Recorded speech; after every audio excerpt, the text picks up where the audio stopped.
If death had a first name, our man would know it. He was that well acquainted. There are at least a dozen recorded times in his life when he should have been dead, and more than once when he lived to read his own obituary in the world's press. In 1893, when he was 3, he was hit by a horse-drawn streetcar. In 1942, when he was 52, he survived a crash landing in the ocean and 24 days in a rubber raft on the boundless saltwater desert of the South Pacific. In between, there were various car and plane crashes, enemy machine gun fire, and other assorted rude reminders of the inevitable rendezvous. He had more close shaves than a farm-town barber, and his body told his autobiography in its scars. He was a marvel of a man for living and for machines, matched to a marvelous American age. Not surprisingly, they called him Edward the Indestructible, this man named Edward V. Rickenbacker.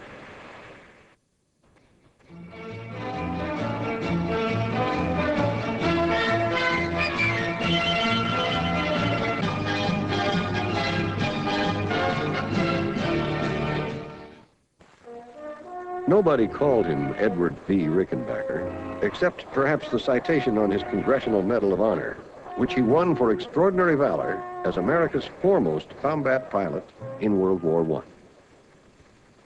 We're in the Hall of Air Transportation at the Smithsonian Air and Space Museum in Washington, D.C.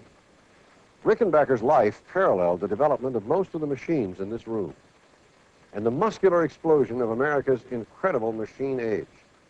His own personal energy and certitude that life and men could be made better with American ideals and machinery to lead the way made Rickenbacker the perfect man for the mechanical age. It all began far from center stage in Columbus, Ohio, where Rickenbacker was born the 8th of October, 1890. The third of 8 children. 7 lived to maturity. Born to William Rickenbacker and Elizabeth Basler. Both penniless, William and Elizabeth had emigrated to America from Switzerland, had met, fallen in love, and married in Columbus. In 1893, the couple moved further into the American dream when they moved into their own house, this one, on the east side of town on Livingston Avenue, purchased with a small down payment, in cash, and a large investment in hope and hard work. The house was only 2 rooms downstairs and 2 half rooms upstairs in those early days. And Rickenbacker's father built the house himself. Rickenbacker's father was German-Swiss, dark, hard-working, strong, stern, and somber, and he had a mustache. Elizabeth, the mother, was sensitive and encouraged Eddie's painting talent, which later served him well in his mechanical drafting. She was deeply religious, pretty, and a redhead. She remained close to her son throughout her 82 years. At 9, young Eddie wept uncontrollably because he was afraid to die. When the father found him in a small shed back of the house, and Eddie explained why he was sobbing, the elder Rickenbacker took a switch to the boy's bottom and forbade him ever to worry about such matters again. Eddie claims he never did again, although his mother must have taken up the job, because Eddie was always trying to get himself as close to killed as possible. Once, sleepwalking, he fell 25 feet off a balcony. He also fell into a well, out of several trees, off a train that then nearly backed over him. He got his head punctured by a hoe. And finally, he tried going off a barn roof with a bicycle and a tractor umbrella, which promptly turned inside out. This was the first of several air-related crashes. A further tenet of the American dream was formal education for one's children. And Rickenbacker's father shared the dream. But in the summer of 1904, Rickenbacker's father was operating a pile driver in the building of a new bridge when he was struck by a swinging timber that fractured his skull and, after a few days in coma, killed him. Eddie was 13. He used to come down near the railroad track to find coal for the family stove in their lean years. After the father's funeral, the mother gathered the children together and made them promise that those among them who would be successful would see that none of the others should ever be in want or need. Young Eddie, seating himself in his father's chair, further promised, "Mama, I'll never make you cry again." He could not keep that second promise, but he was unswervingly faithful to the first. This is the pit area next to the main straightaway of the Indianapolis 500-mile Motor Speedway, where each Memorial Day weekend, 33 men and machines compete in the greatest automotive spectacle on earth, witnessed annually by over 300,000 spectators. It's a modern and far cry from the old Brickyard 2.5-mile oval that saw the first 500 in 1911. Here, in memory of the early track, is preserved a small patch of the original brick. In 1904, the track did not exist at all, of course, and the young boy barely dreamed of such spectacle. Rather, Eddie was quitting school and going to work. He lied about his age and quickly found a succession of jobs. First, in a glass factory, then a foundry, a brewery, a shoe factory, a railroad machine shop, and a monument works where he himself carved the letters in a stone for his father's grave. Then he heard about the Freyer Miller Automobile Company. He volunteered to work for nothing and so thoroughly cleaned and swept the place that Lee Freyer finally took him on. Oh yes, he was then all of 16. Lee Freyer went to work building automobiles for the Columbus Buggy Company and took Rickenbacker with him. In short time, the boy was sent on the road to teach dealers how to repair and maintain these mercurial early machines. As he himself said, "Engines have always talked to me." In Texas, Rickenbacker demonstrated quickly his lifelong genius for public relations. Reading that Democratic hopeful William Jennings Bryan was due in town for a speech, Rickenbacker contacted him and offered his car and his services as a chauffeur to take the famous man around. The pictures next day appeared in the press all over. Rickenbacker was a born salesman, and the best way to sell cars in the early days of the automotive business was to be a race driver. His reckless nature had finally found its focus. He became a celebrity throughout the Mid and Southwest, once winning 9 races in 2 days. He beat the famous Barney Oldfield and survived several dangerous crashes. He was promoted to branch manager and was earning $150 a month, enough to pay off his father's debts and send his brothers and sisters to school. In 1911, he came to Indianapolis. In the Auto Racing Museum inside the great track usually stands this famous Duesenberg that Rickenbacker drove not only here at Indy, but around the nation, and in which he won scores of races. While Rickenbacker became a national celebrity through auto racing, and in 1916 won $60,000, he never could, in 6 attempts, win the big one here.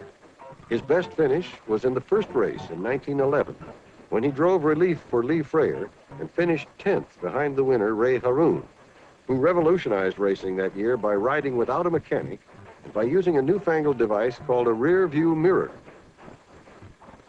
There was to be a further chapter in Eddie Rickenbacker's life involving the Indianapolis 500, but not before he and the world had been engulfed by the horrifying events of World War I.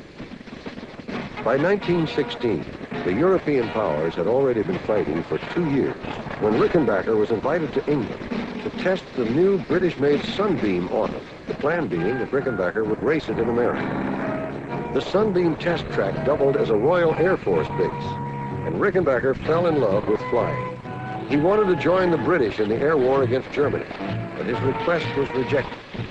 In February 1917, Germany declared that American vessels would no longer be free from U-boat attacks, and that Americans abroad had only a 5-day grace period in which to go home. The United States immediately broke off diplomatic relations with the Germans, and Rickenbacker came home. Convinced of the rightness of the Allied cause, the popular Rickenbacker made several speeches around the country urging our speedy entry into the war. His slogan was the 3 M's: men, money, munitions.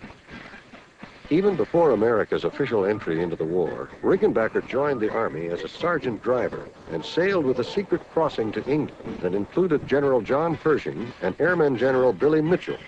Eddie was 27. After 17 days of flight training and 10 days of gunnery practice, Rickenbacker was commissioned a first lieutenant and declared a combat pilot. He was flying a Newport like this one.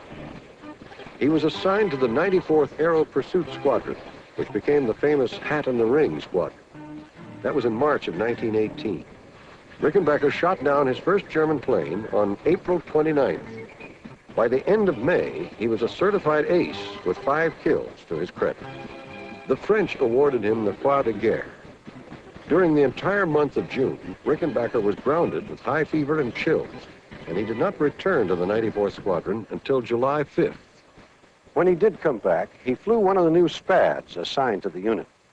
The Spad was the most advanced fighter plane of its time, capable of climbing to 22,000 feet and with a top speed of 130 miles an hour.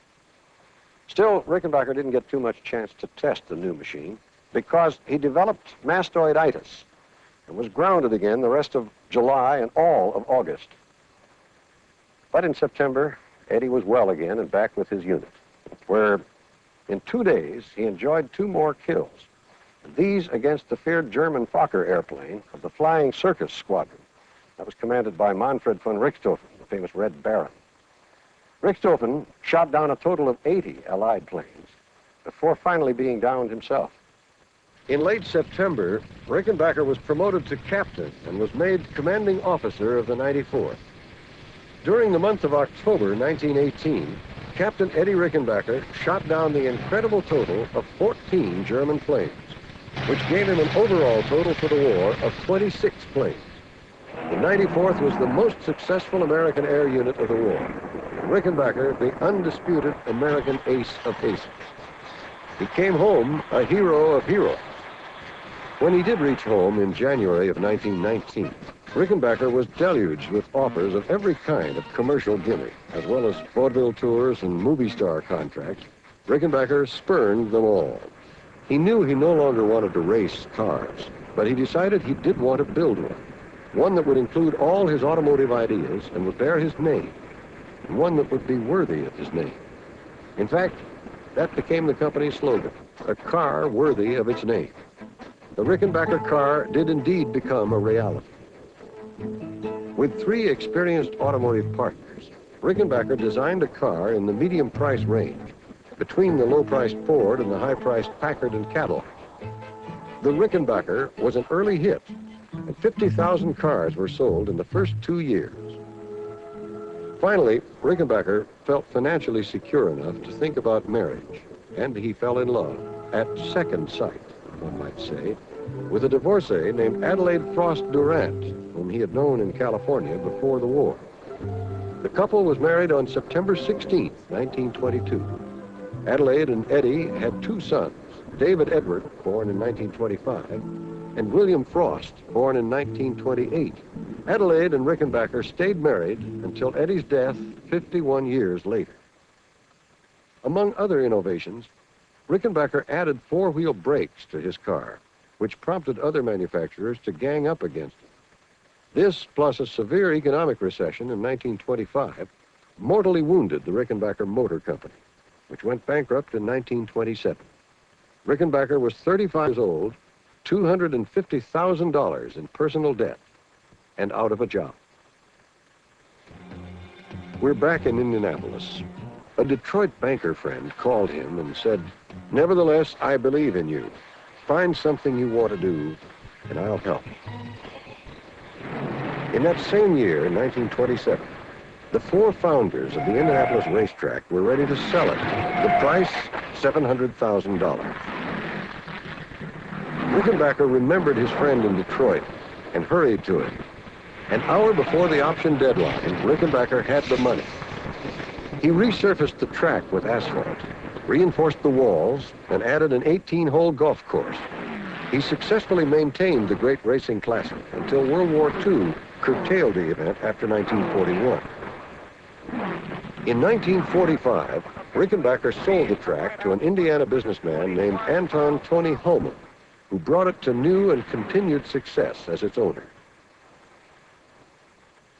Throughout these years, Rickenbacker kept alive his zeal for flying. Also in the 20s, Rickenbacker went to work for General Motors in the Cadillac LaSalle division and was heading for the presidency when GM bought heavily into the airline industry with Rickenbacker's enthusiastic counsel and encouragement. But Rickenbacker himself cared little about money and a lot about flying. He soon emerged as a tireless and talented chief executive of what by 1935 became known as Eastern Airlines. With a $3.5 million backing from Wall Street supporters, Rickenbacker bought Eastern from General Motors, his former employers, and set about to make it the most efficient and profitable airline in America. In fact, until after World War II, it was the only U.S. airline to survive without government subsidy and the only one to operate in the black. Rickenbacker was beloved by many of his employees, nearly all of whom he knew by first name. And he was responsible for an astonishing number of innovations, both mechanical and human. During his trips to Germany in the 30s, Rickenbacker had been shown by Hermann Goering personally the buildup of the German Luftwaffe. Rickenbacker in vain tried to warn England and his own countrymen that war and punishing air war was inevitable. Nobody who counted listened. In December, the Japanese attacked Pearl Harbor, and as Rickenbacker had foreseen, America was tragically unprepared. But what now could Rickenbacker do for his stricken country? He was 51 years old, and barely better than broken himself. As we'll see, he performed unbelievable service to the wartime nation. Once again, in the sternest test of all, proved that he deserved the title Edward the Indestructible.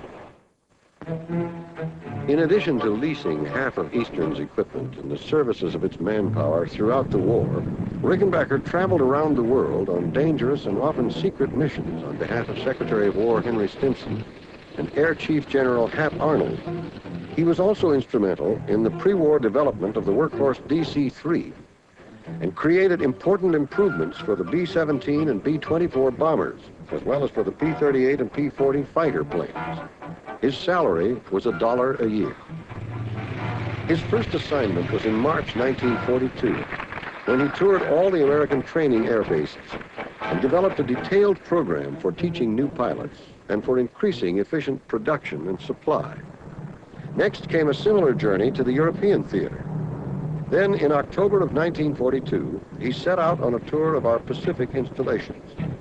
Rickenbacker, with an aide and a crew of 6, left Hickam Field, Hawaii, in a B-17 for the first hop to Canton Island, on a journey that was supposed to end at General MacArthur's headquarters in Port Moresby, New Guinea. But Flight Captain William Cherry and the big plane never did find Canton. Finally, with its fuel exhausted, Cherry was forced to crash land in the ocean. It was a miracle that all 8 men survived the impact of the ditching. They scrambled out and gathered in 3 small rubber life rafts roped together. In their haste, they had forgotten to bring the food and water rations. They started their aimless and agonizing voyage with just 4 oranges. If Rickenbacker was almost the oldest, he was also the toughest and the most inventive. He immediately became the leader. He had left his clothes on, and also his faithful old fedora, the one he later said his wife had always threatened to throw out. 2 of the other men had stripped and nearly died of exposure to the blazing sun during the day and the rattling chill at night. Rickenbacker made the group sing, tell their life stories in intimate detail, read from the Bible, and pray. Sharks were a constant threat. So was salt water, a liquid temptress for the parched men. The oranges lasted 6 days. On the 8th day, after Rickenbacker had finished reading from the New Testament pocketbook that one of the men had, a minor but major miracle occurred. A seagull landed on Rickenbacker's hat. Our prayers were answered. And if we hadn't had, or I hadn't had 7 witnesses, I wouldn't dare tell the story. For a seagull landed on my head and gave us food to sustain us for 2 days. On the 9th day, it rained. Its drops caught in a bucket, briefly soothing parched throats. On the 10th, a young sergeant who at night had been secretly drinking salt water convulsed in Rickenbacker's arms and died. Rickenbacker resolved anew to live, and he alternately mothered and railed at the remaining 6 men to do the same. Later, several men confessed that their strongest motive to survive was to see Rickenbacker dead. On the 19th day, they heard a plane, which passed them by. On the 20th, there were 2 more. It was a new agony, but also a new hope. On the 23rd day, against Rickenbacker's advice, the men decided to separate their rafts and go off in different directions. 2 men each in 2 rafts soon disappeared. Rickenbacker was left in the 3rd raft with 2 unconscious companions. Then, on November 13th, a Friday, the 24th day, the most joyous music Rickenbacker had ever heard came to his ears. Plane engines, Navy planes, which did not spot him on the first pass, but which hours later, on a second flyby, did. The planes circled until a Navy PT boat arrived about sunset. The other 4 men had been spotted and picked up earlier. Rickenbacker was found 40 miles off the Ellis Islands, 500 miles southwest of Canton, their original destination. Rickenbacker, who normally weighed 180 pounds, checked into the Samoa Navy Hospital, read his obituary. There was a cartoon by C.D. Batchelder in the New York Daily News with a black wreath floating in the waves, saying, "So long, Eddie." The artist wrote in, "Beg pardon, Eddie," months later when he gave Rickenbacker the original cartoon. Oh yes, Rickenbacker completed his special mission to MacArthur before returning to America and addressing the nation, and finally reuniting with his beloved family. Rickenbacker continued to serve the nation during the war, and in the post-war era led Eastern Airlines to new successes and into the jet age. But in 1973, age 83, Edward the Indestructible surrendered to the inevitable. He had a massive stroke while in Zurich, Switzerland, land of his parents' birth. The circle was complete, and the gray fedora was out of the ring. Captain Eddie's ashes were brought home to Columbus for a final service at this chapel in Green Lawn Cemetery. Overhead, the planes came in a missing leader formation, the aerial equivalent of the riderless horse. And this was his final resting place. As American technology moved inexorably toward automation, computers, push buttons, the knight-errant mechanics and heroes such as Rickenbacker were being replaced by anonymous disciples of science and engineering. But at the dawn and through mid-morning of the 20th century, machinery was still man-sized, and the romantic value systems of the 19th century still prevailed. It was a time, perhaps the last, when men could match and master their machines and their mortality, and still believe in themselves and in God. Once he said, "He who does most lives most. He who lives most gives most." It was a fitting epitaph. And in the planes and personnel of Eastern Airlines are his living memorials. Rickenbacker was acquainted with death on a first-name basis, but in the end prevailed as an American immortal. Godspeed and happy landing.